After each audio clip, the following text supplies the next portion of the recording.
Continuamos con más información. Es momento de activar el radar informativo con la conducción de Adriana Peralta y Vanessa Robles. Solo aquí en Élite Noticias.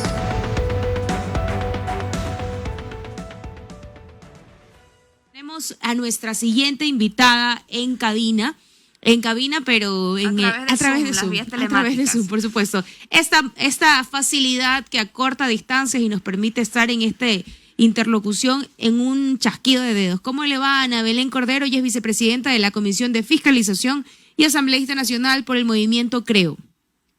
Hola, buenos días. Un saludo a todos los radioescuchas. Gracias por la invitación. En este momento me encuentro en el vehículo, pero justamente eso es lo bueno de la tecnología, que nos permite tener entrevistas en tiempo real mientras nos movilizamos a otro lugar en el trabajo.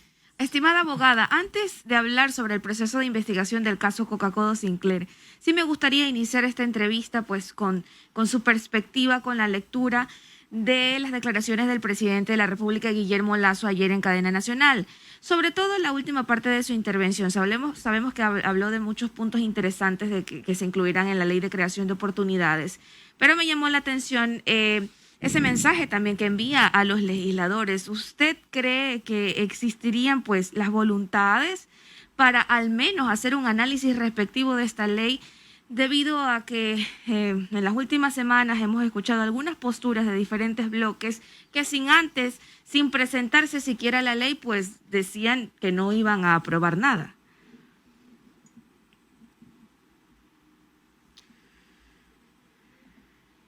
Hola. Son las 7 de la mañana con 40 minutos, 7 de la mañana con 40 minutos. Parece que hemos tenido un pequeño percance de conexión con... Abogada, ahí está nuestra asambleísta. ¿Cómo le va, Ana Belén? ¿Puedo escuchar la pregunta?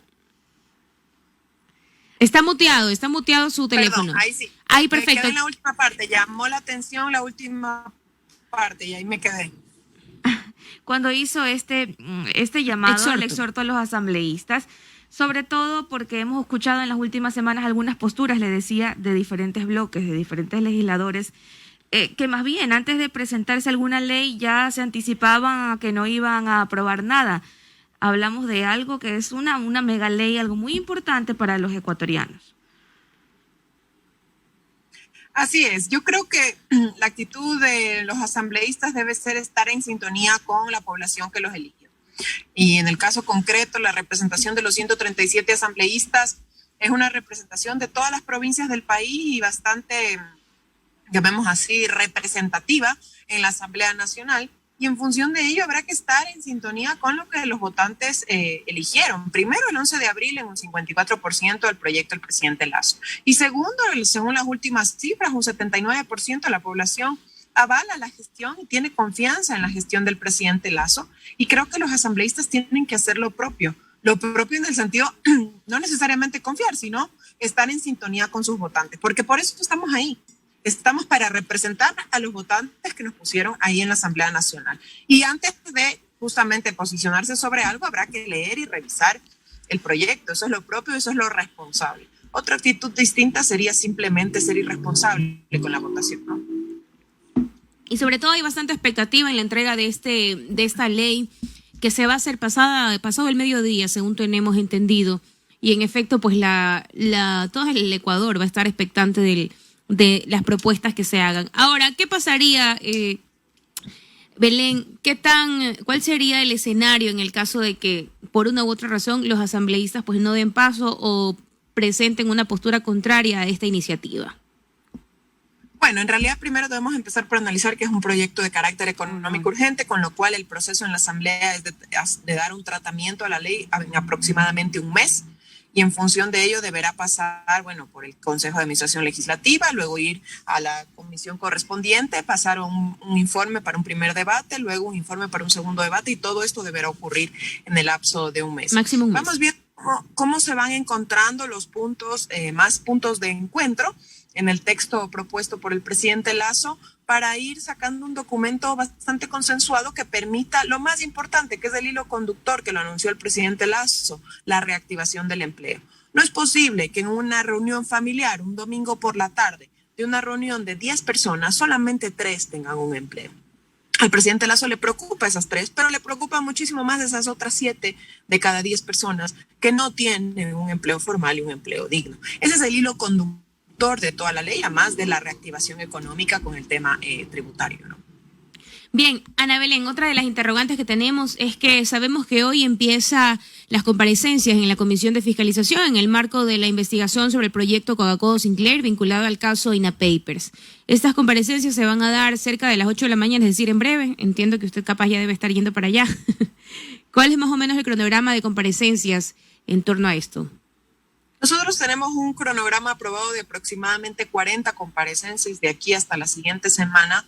Es un cronograma bastante amplio porque involucra temas relacionados con Coca-Cola Sinclair y con INA Papers, porque es un tema totalmente relacionado. Para los radioescuchas que nos están sintonizando en estos momentos, aclaro brevemente de qué se trata. Coca-Cola Sinclair es una represa hidroeléctrica construida con créditos chinos. Sabemos que los créditos chinos tienen un tramo A y un tramo B.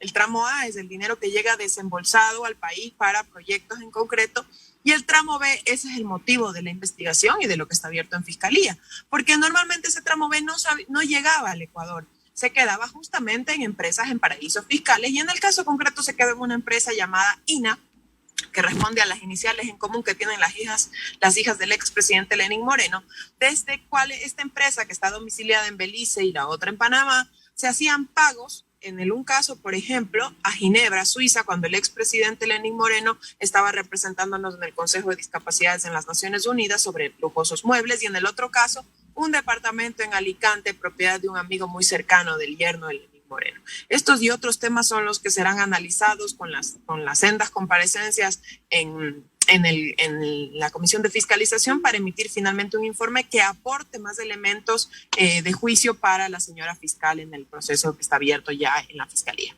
El expresidente Lenín Moreno debe comparecer el próximo 29 de septiembre. ¿Es la fecha correcta?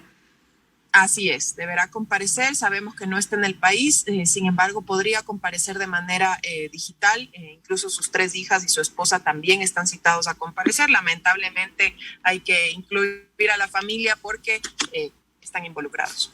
Claro. Ahora, Ana Belén, luego de recabar todos estos indicios, testimonios, ¿cuál es la siguiente parte de este proceso de análisis de la Comisión de Fiscalización? ¿En cuánto tiempo más o menos veremos una luz que dilucide el origen de este caso? Bueno, nosotros siempre cuando analizamos un caso en concreto para ser sometido a un proceso de comparecencias o de fiscalización, analizamos también el perfil del sujeto a ser fiscalizado, y sabemos en este caso concreto que el expresidente Lenín Moreno no es sujeto de juicio político ya, porque sabemos que los presidentes y expresidentes y exvicepresidentes únicamente son sujetos de juicio político hasta su 3er año de gestión. Con lo cual, en este caso concreto, digamos, lo que cabe es hacer un informe muy responsable, muy minucioso de las comparecencias, de la información proporcionada por Contraloría, por los distintos ministerios a cargo de la ejecución de este proyecto, y en función de ello presentar estos aportes al pleno de la comisión para que sea aprobado este informe y finalmente remitido a Fiscalía. Probablemente eso ocurra, es muy probable que ocurra a mediados del mes de octubre. Ahora, abogada, hay varios frentes, ¿no? Un trabajo arduo, sin duda alguna, que se está realizando en la comisión. ¿Qué pasa con la designación también del defensor del pueblo, que es algo temporal, en el caso de César Córdoba? También ha causado controversia, hablan de una designación a dedo, también que no cumpliría con los estándares, por ejemplo, en una experiencia vasta en cuanto a derechos humanos. Y una temporalidad que se extendería por 8 meses aproximadamente, en la que se pueden tomar decisiones importantes también. Así es. Nosotros llamamos el día martes a comparecer a los consejeros del Consejo de Participación Ciudadana a la Comisión de Fiscalización para que nos expliquen esto justamente, cuál fue el proceso de designación, sabiendo claramente que la Constitución señala que el defensor del pueblo deberá tener una vasta experiencia en derechos humanos. Sin embargo, nos dejaron más dudas que certezas. En realidad, aparentemente fue nombrado un defensor del pueblo que el único defensa de la al menos presidenta del Consejo es que es una buena persona. Eso fue el argumento principal de ella para decir que su designación es válida y mantenerlo en ese cargo. Pero trayectoria en derechos humanos, ninguna. Cuando ella dijo que él ha defendido varios juicios a trabajadores, a consumidores, Yo en ese instante ingresé al Consejo de la Nacional de la Judicatura para analizar cuáles han sido las causas que él ha defendido, y el señor no ha litigado desde el año 2015, y antes de eso había inscrito contratos de arriendo.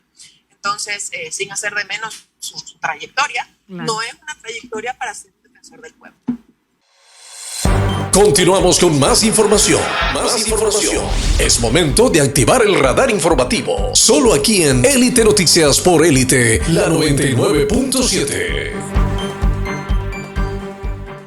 En Élite Noticias, en la 99.7 FM, su programa, su dial, su canal, su radio, el doctor Carlos Ríos. Él es reumatólogo, justamente para conversar acerca de la artrosis. Artrosis que durante la pandemia aumentó al no poder hacer ejercicio o no poder asistir a las citas preprogramadas, y la importancia más que nada de acudir al reumatólogo para prevenir y tratar estas enfermedades. Doctor, buenos días y bienvenido a cabina y a los micrófonos de este espacio. Hola, ¿cómo te va? Muy buenos días a todos los radioescuchas y gracias por la invitación aquí, presto para escuchar tus preguntas. Doctor, primero hagamos un poquito de contexto. ¿Qué tanto aumentó las dolencias por artrosis en esta época, pues no, que las personas no podían ir a sus terapias o a sus citas programadas? ¿Y qué tan necesario fue para ellos, y ahora cómo están atendiendo a este grupo de pacientes que a lo mejor han agravado estas dolencias por la falta de atención médica a tiempo? Mira, qué pregunta tan difícil que haces. No hay un dato específico en ninguna parte del mundo de cuánto se ha incrementado la osteoartritis o artrosis en la pandemia. Lo que sí se sabe es que muchos pacientes dejaron de ser atendidos porque no habían servicios hospitalarios, ni públicos ni privados. Y lo que hemos visto también es que al no haber atención, muchos pacientes que ya estaban diagnosticados dejaron de recibir sus medicamentos. La falta de actividad física y el sedentarismo incrementó el peso, y esto aumentó las complicaciones de los pacientes por la pérdida de peso y por el aumento de peso y por el aumento de la pérdida de la masa muscular, que se llama sarcopenia. Las cosas se han mejorado mucho ya desde mayo del año pasado. Creo que muchos pacientes regresaron al tratamiento, pero es evidente que hay mayor demanda de servicios médicos porque hay muchos pacientes con más artrosis que antes.